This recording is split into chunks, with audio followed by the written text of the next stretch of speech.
今日のニュース解説でございますけれども、サイバーエージェントがですね、2024年9月期ですかね、決算を発表いたしまして、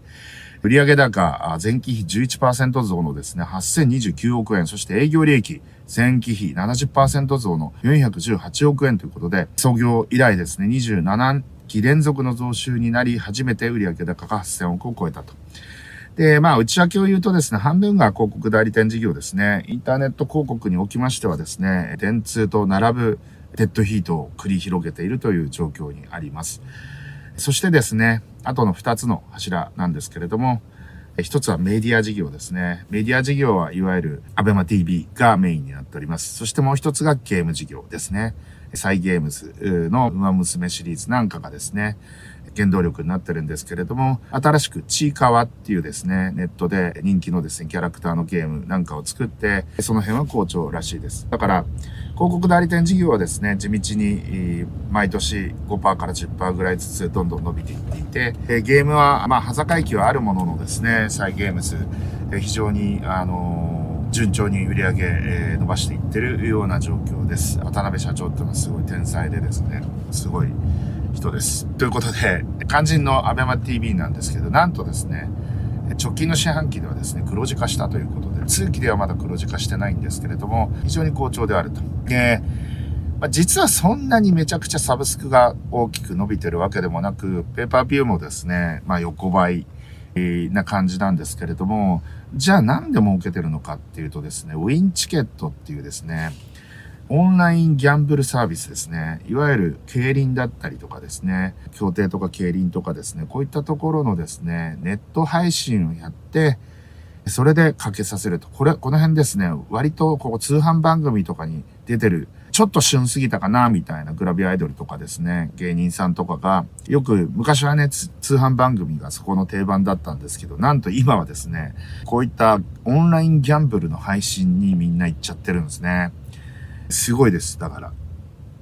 実は日本ってオンラインギャンブル天国で、公営競技、競馬とか、競輪とか、競艇とか、オートとかですね、こういったものでかなりパチンコ以上かな。パチンコに匹敵するぐらいの売上高になってきてるし、もう、競輪なんかですね、もう夜やっててね、ミッドナイト競輪とかってやってて、みんながかけやすい時間帯に配信をして、ABEMA TV とかでみんな見てですね、そこでかけると。その一定割合がですね、収入になってるっていうことですね。実はミクシーもですね、そういった事業をやっておりまして、さらに言うとヒカルくんのところですね、YouTuber のヒカルくんのところもですね、ピスト6っていうですね、千葉県の、千葉市かな、競輪事業。競輪って本来9台かなでやるはずなんですけど、これ6人にしてラインっていうものを作らないようにした新しいタイプの競輪なんですけれども、これもヒカルくんの配信でめちゃくちゃバズってて、ヒカルくんの会社に一定割合が入ってくるということで、これ結構でかいんですよね。なので、こういったウィンチケットみたいなですね、オンラインギャンブリングの配信っていうのがですね、ABEMA TV の大きな柱になってきているという、そういったことですね。あと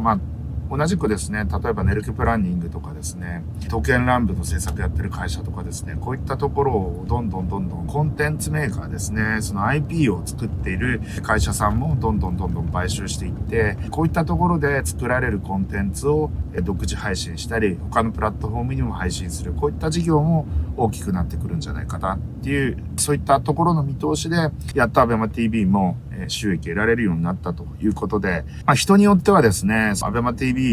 そんな大して利益出ないんじゃないかっていう風に言ってますけれども、オンラインギャンブルまだまだ伸びそうなので、私は結構可能性あるなっていう風には思いました。サブスクはそんなに伸びてないですけどね。ということで、今日はサイバーエージェントの2024年9月期の決算について解説しました。いってらっしゃい。